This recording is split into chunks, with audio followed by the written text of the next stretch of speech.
আজকের ব্লগটা একটু অন্যরকম হবে, তার কারণ হচ্ছে আমার শরীরটা একদমই ভালো নেই, আর সেই কারণে আমি ভিডিওটা এডিট করে উঠতে পারিনি। তো আমি চলে এসেছি রসুলপুর, আর এটা হচ্ছে রসুলপুর কলেজ। বিষ্ণুপুর, দুর্গাপুর আর আমাদের সোনামুখী বিভিন্ন জায়গায় যেরকম উৎসব হচ্ছিল সেরকম কিন্তু রসুলপুরেও উৎসব পালিত হয়েছে। আমি তো চেষ্টা করেই ছিলাম যে আপনাদেরকে আগে আগে জানাবার, যেহেতু এটা 5 দিন ধরে চলে, তো অলরেডি কিন্তু এটা শেষ হয়ে গিয়েছে। আমি যেহেতু আগে গিয়েছিলাম কিন্তু ভিডিও পোস্ট করতে পারিনি, তাই আজকে আপনারা আমার ভিডিওর মাধ্যমে দেখে নিন যে রসুলপুরে উৎসবটা কেমন হয়েছে। তো আমি দুপুরবেলা গিয়েছিলাম, আর এখান থেকে কিন্তু গেটটা শুরু হয়ে যাচ্ছে। নমস্কার, আমার নতুন একটি ব্লগে আপনাদের সকলকে স্বাগত জানাই। আশা করি সবাই খুব ভালো আছেন, সুস্থ আছেন এবং সাবধানে আছেন। তো আজকে আমি চলে এসেছি রসুলপুর। তো রসুলপুরে হচ্ছে রসুলপুর উৎসব। তো এই হচ্ছে তার গেট, এই হচ্ছে তার গেট, যেমনটা আপনারা দেখতে পাচ্ছেন। তো আমি এসেছি সোনামুখী থেকে রসুলপুর। যেহেতু আমাদের ডিস্টেন্সটা খুব বেশি, সেহেতু এই দুপুরবেলাতে আমাকে আসতে হচ্ছে। এখন বাজে 3টে, তো আমি 2:30টার সময় ঘর থেকে বেরিয়ে গেছিলাম। ডিস্টেন্স ওই মোটামুটি 8 ঘন্টার মতো। তো আমি রসুলপুর পৌঁছে গেছি এবং মেলার মধ্যে কি কি রয়েছে না রয়েছে সমস্ত কিছু আপনাদেরকে দেখাবো। তো চলুন দেখতে থাকুন। আর ভেতরে হচ্ছে অনুষ্ঠান, সেই সমস্ত কিছু দেখবো, কোথায় কি করেছে সমস্ত কিছু দেখবো। তো এই মেলাটায় বেশ কয়েকদিন ধরে চলবে এবং বহু বিখ্যাত আর্টিস্টও এখানে, গানের আর্টিস্টও আসছে, তো সেগুলো আপনাদেরকে বলবো। তো চলুন ভেতরে যাই এবং মেলাতে কি কি রয়েছে সেগুলো দেখতে আসি।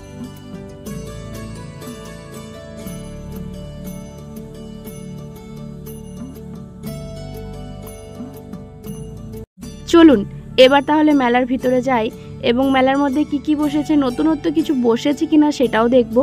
তো মেলাটা কিন্তু দেখে মনে হচ্ছে একটা বড় মাঠের ওপরেই হচ্ছে, এখানে চাষও হয়তো হয়েছে মাঠের মধ্যে। দূর থেকে তো মেলাটা দেখে অনেকটাই বড় মনে হলো, জানি না ভেতরে গেলে কি হবে। আর ওই যে দেখুন ইলেকট্রিক নাগরদোল্লা দেখা যাচ্ছে, এটা যে কোনো মেলায় থাকবে না এটা তো হতেই পারে না। কিভাবে মানুষ শীতের মধ্যে যে ওই ইলেকট্রিক নাগরদোল্লাটায় চাপে, আমি তো সেটা ভেবেই পাই না। অনেক অনেক দোকান কিন্তু এখনো খোলেনি, দেখুন বন্ধ রয়েছে কিছু কিছু, আর কিছু কিছু কিন্তু খুলতে শুরু করে দিয়েছে। তো এবার দেখুন মেলাতে আস্তে আস্তে লোকও বাড়ছে। আশেপাশে কিন্তু প্রায় অনেক কটা গ্রামের মানুষ এখানে আসে। আমি তো জানতামই না যে এখানে কোনো মেলা হয়, তারপর যখন জানতে পারলাম আর আপনাদেরকে নিয়ে আসবো না, তাও আবার আমার বাড়ির এতটা কাছে, মোটামুটি 8 ঘন্টা থেকে পৌনে 1 ঘন্টা, তো আপনাদেরকে নিয়ে আসাই যেতে পারে, তাই না বলুন? তো আপনারা আমার ভিডিওর মাধ্যমে দেখে নিন কেমন বসেছে মেলাটা। বেসিক্যালি এই প্রসঙ্গে একটা কথা আপনাদের বলি, যে এই মেলাটা যখন আমি ভিডিও করে এনেছি তারপরেই কিন্তু আমার শরীর খারাপটা শুরু হয়েছে, কারণ আমি গিয়েছিলাম বাইকে, আর মানে স্কুটিতে, আমার স্কুটিটাই, তো সেটাই করে গিয়েই কিন্তু আমার আসার পথে ঠান্ডাটা লেগেছে, আর আমার কাশি, জ্বর এই সমস্ত কিন্তু হয়েছে। তারপর একটু সুস্থ হওয়ার পরে আমি ভিডিওটা এডিট করতে বসলাম, আর আপনাদেরকে উপহার স্বরূপ দিচ্ছি। আর এই জন্য কিন্তু আপনাদেরকে একটা ভিডিওটায় লাইক দিতে হবে, কমেন্ট করেও জানাতে হবে যে কেমন লাগছে, আর সাবস্ক্রাইব তো করতেই হবে।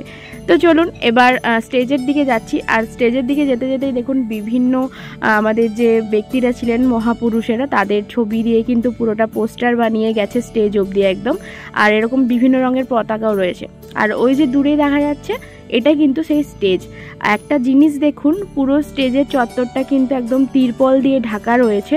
এই শীতের মধ্যে কিছু করুক না করুক, এই জিনিসটা বেশ ভালো করেছে যে এখানে যত শিল্পী অনুষ্ঠান করুক, সবাই যেন একদম শিশিরের তলায় না বসে এরকম একটা সুন্দর তিরপল দিয়ে করে দিয়েছে, সেটার তলায় বসে অনুষ্ঠানগুলো দেখতে পারে।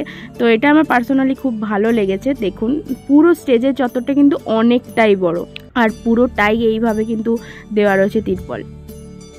আর স্টেজের ঠিক অপোজিটটাতে একটু দেখুন বিভিন্ন ধরনের গাড়ির যে একটুখানি দেখুন ব্যানার দিয়ে, আর সেখানে গাড়ি একটুখানি শো করে বিভিন্ন ধরনের স্টল রয়েছে, আর ওই দিকটাতেও কিন্তু অনেক কিছু রয়েছে। তো চলুন একটু আপনাদেরকে ওখানেও নিয়ে যাব। আর স্টেজের এই দিকটা একটু পরে আসছি, আগে ওখানটা একটু দেখিয়ে আনি। এই দেখুন গোদরেজ কোম্পানির ফ্রিজ, ওয়াশিং মেশিন এসব রয়েছে, আরও সব বিভিন্ন যে ইলেকট্রনিক্স রয়েছে, বিভিন্ন দোকানের প্রত্যেকটার কিন্তু স্টল নিয়ে এইভাবে তাদের ইলেকট্রনিক্স জিনিসগুলো কিন্তু শো করেছে। দেখুন এসিও রয়েছে এখানে গোদরেজ কোম্পানির। তো এটা বেশ ভালো লাগলো, আমার কিন্তু একটা ইউনিক লাগলো এই বিষয়টা। এখানটাতে দেখুন বিভিন্ন ধরনের আনলা, তারপর হচ্ছে ওয়ার্ড্রপ এসবও রয়েছে, বিভিন্ন ধরনের ওয়াশিং মেশিন, তারপর হচ্ছে মাইক্রো ওভেন, এই দেখুন এটা। তো বিভিন্ন ধরনের কিন্তু সব রয়েছে। এইটা বেশ আমার নতুনত্ব লাগলো এই মেলাটায়। এই স্টলগুলো দেখুন আবার অন্যরকম, এখানে আবার টিউশনের অ্যাড দেওয়া রয়েছে, এখানে আবার কম্পিউটার সেন্টারের যে রয়েছে সেটারও কিন্তু অ্যাড দেওয়া রয়েছে। তারপরে আবার এইখানটাতেও একটা অ্যাড দেওয়া রয়েছে, সেটা হচ্ছে ই ফার্মা রসুলপুর, এটা আমি ঠিক বলতে পারলাম না এটা কি। এইরকম করে কিন্তু পরপর স্টলগুলোতে এরকম স্বেচ্ছাসেবক বসে এরকম বহু দোকানের কিন্তু এখানে অ্যারেঞ্জ রয়েছে, সেটা কিন্তু একটা অ্যাডও হলো এবং আপনার জিনিসটা কিন্তু প্রচারও হয়ে গেল। এই জিনিসটা আমার কিন্তু বেশ ইউনিক লাগলো, আপনারাও জানাবেন আপনাদের কেমন লাগলো।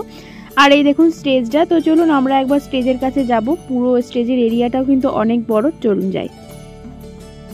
ইতিমধ্যেই স্টেজে একটা প্রোগ্রাম চলছে কিন্তু মানুষ নেই, যাই হোক কেন জানি না। তো দুপুর বলে হয়তো হতে পারে, একটু সন্ধে হলেই ভিড়টা বাড়বে। তো এখানে কিন্তু মেলা সম্পর্কে 2-4 কথা বলতে বলা হয়েছে। আর স্টেজটা দেখুন অসম্ভব সুন্দর করেছে, বেশ সুন্দর লাগলো আমার স্টেজটা।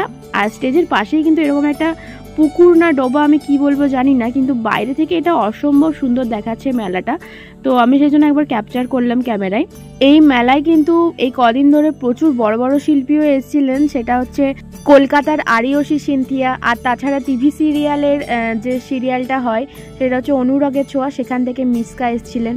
তো চলুন আমরা এখন বাইরে চলে এসেছি, আর এখানে এসেই এখন যাচ্ছি ওই রোলার কোস্টারটার দিকে, যেটা আমার সব থেকে বেশি ভয়ের জিনিস, আর সেটা কিন্তু এখন বন্ধ রয়েছে। আর দেখুন নিচটায় কত কাগজ পড়ে রয়েছে, এখনকার সব উঠেছে না, সেই ব্যাগের মধ্যে কুড়িয়ে নিয়ে যাচ্ছে টুকরো টুকরো কাগজগুলো, আর সেগুলো ওপর থেকে গিয়ে ছড়াচ্ছে চারিদিকে, সেটাই কিন্তু এটা করেছে, বুঝতেই পারা যাচ্ছে। এখন দেখবেন চারিদিকে ওই একই রিল বেরিয়েছে, সবাই অমনি করে যাচ্ছে আর চারিদিকে ছড়িয়ে আসছে। তো এই সব জিনিসগুলো কিন্তু আমার অত্যন্ত ভয়ের জিনিস, তো এগুলোর দিকে আমি খুব কমই যাই, তার উপর আবার এত ঠান্ডা। এখানে আবার এক জায়গায় দেখি কি এরকম মাটির পাখি বিক্রি হচ্ছে, সেগুলো 20 টাকা পিস, তাও আবার সেল লেখা রয়েছে। তো এগুলো আমি তো ছোটোবেলায় 5 টাকা করে পিস দিয়ে কিনেছিলাম, তো এগুলো একটু দাম লাগলো আমার কাছে, একটু 15 টাকা হলেও হতো হয়তো। তো আমি তারপরে কিন্তু কাপের দোকান দেখতে পেয়ে গেছি, এখানে কিন্তু আমার কিন্তু কাপ নেওয়ার ইচ্ছে রয়েছে। তো চলুন দেখবো এখানে কি বলছে দাম টামগুলো। এখানে এসে একটা জিনিস আমি জানতে পারলাম, সোনামুখীতে যে কাপগুলো আমি 20 টাকা করে কিনেছিলাম সেখানে দামটা কিন্তু আমার কাছে বেশি নিয়ে নিয়েছিল, এখানে কিন্তু 15 টাকা করে পিস এগুলো। তো আমি সেখান থেকে কাপ নিয়ে নিলাম। আর এখানে একটা নতুন দোকান দেখতে পেলাম, সেটা হচ্ছে এরকম বড় বড় গালিচা বা কার্পেট যেটাই বলেন আপনারা, আমি ঠিক বলতে পারছি না। তো এইগুলো কিন্তু এখানে বিক্রি হচ্ছে, বড়গুলো ওই 2500 3000 এরকম দাম বলছে, কোনোটা 2000। ওই যে দূরে দেখতে পাচ্ছে টাঙানো রয়েছে ওগুলো, কোয়ালিটি কিন্তু খুবই ভালো। চলুন একটু সামনে থেকে দেখাই। মানে এখানে কিন্তু ছোট বড় মাঝারি বিভিন্ন সাইজের রয়েছে, তো বেশ সুন্দর লাগলো আমার এই জিনিসটা, মেলার মধ্যে একটা ইউনিক জিনিস লাগলো। অনেকক্ষণ ধরে মেলার মধ্যে ঘুরলাম, আর একটুখানি চা টানছিল, ওই 4টে মতো বাজছে, তো ভাবলাম যে এখানে একটু ভাঁড়ের চা খেয়ে নেওয়া যাক। আর এখানে কিন্তু দেখুন চাটাও হচ্ছে একটা কলসির মধ্যে, তাও আবার মাটির কলসি, তো ওখান থেকে আমি ওই চাটাই খেয়ে নিচ্ছিলাম।